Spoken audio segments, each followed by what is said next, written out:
Contemplation means directed thinking. Usually, thinking is undirected, vague, leading nowhere. Your normal thinking is just association. You see a dog in the street, your mind starts thinking about dogs. That dog in the street led you to this thought. Say, as a child, you're afraid of a dog. Now that comes to your mind. This goes on connecting to various thoughts.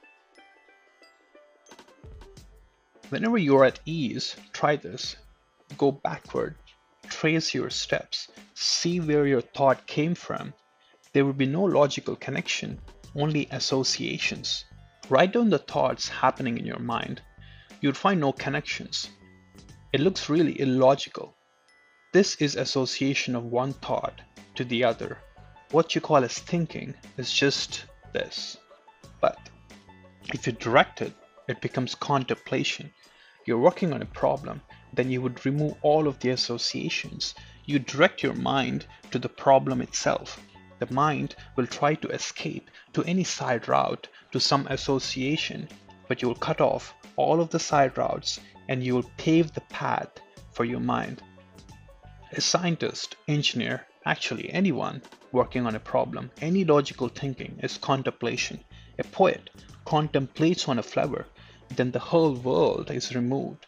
Only the flower and poet remains. He will move with the flower. Now, concentration is staying at one point. It's not thinking, it's not contemplation. It's about not allowing the mind to move to any other points except a single point.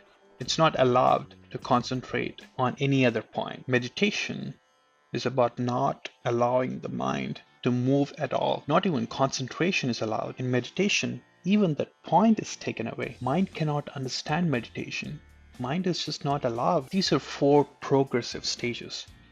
Ordinary thinking, association, directed thinking, contemplation, focusing on a point, concentration, no movement, meditation. How can a mental process can lead to meditation where mind is not allowed at all? When mind is functioning, what exists? Process of thinking. In the prologue for methods concerned with centering, we discussed about this. We discussed that mind is really a process, a verb. If you go on decreasing the process, what are you left with? If walking is mind, if you go on walking slowly, and if you stop ultimately, what are you left with? That is what we call as no mind. No mind is basically the stage where there is no process of thinking. A person who is alive can die, can commit suicide. You never ask how a person who is alive can help himself to die. Of course he can help himself. It's about seizing a process that happens within him.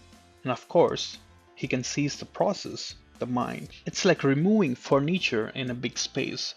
The process of adding and removing furniture is mind.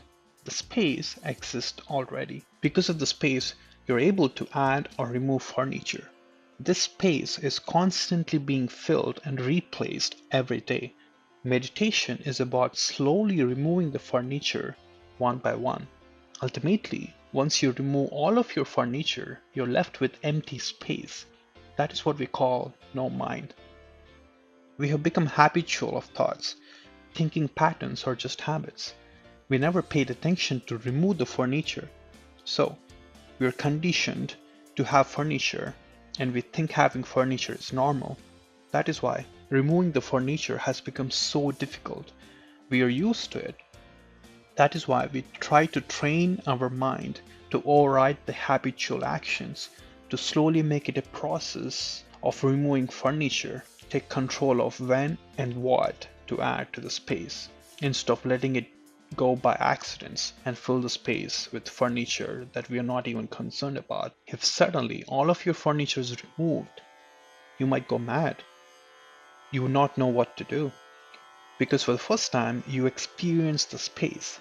Sudden removal of furniture is basically sudden enlightenment.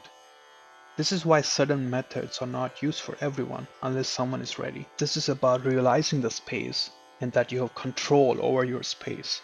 This is not about always removing the furniture. You can remove it if you want, add if you want, but you should be the one doing it.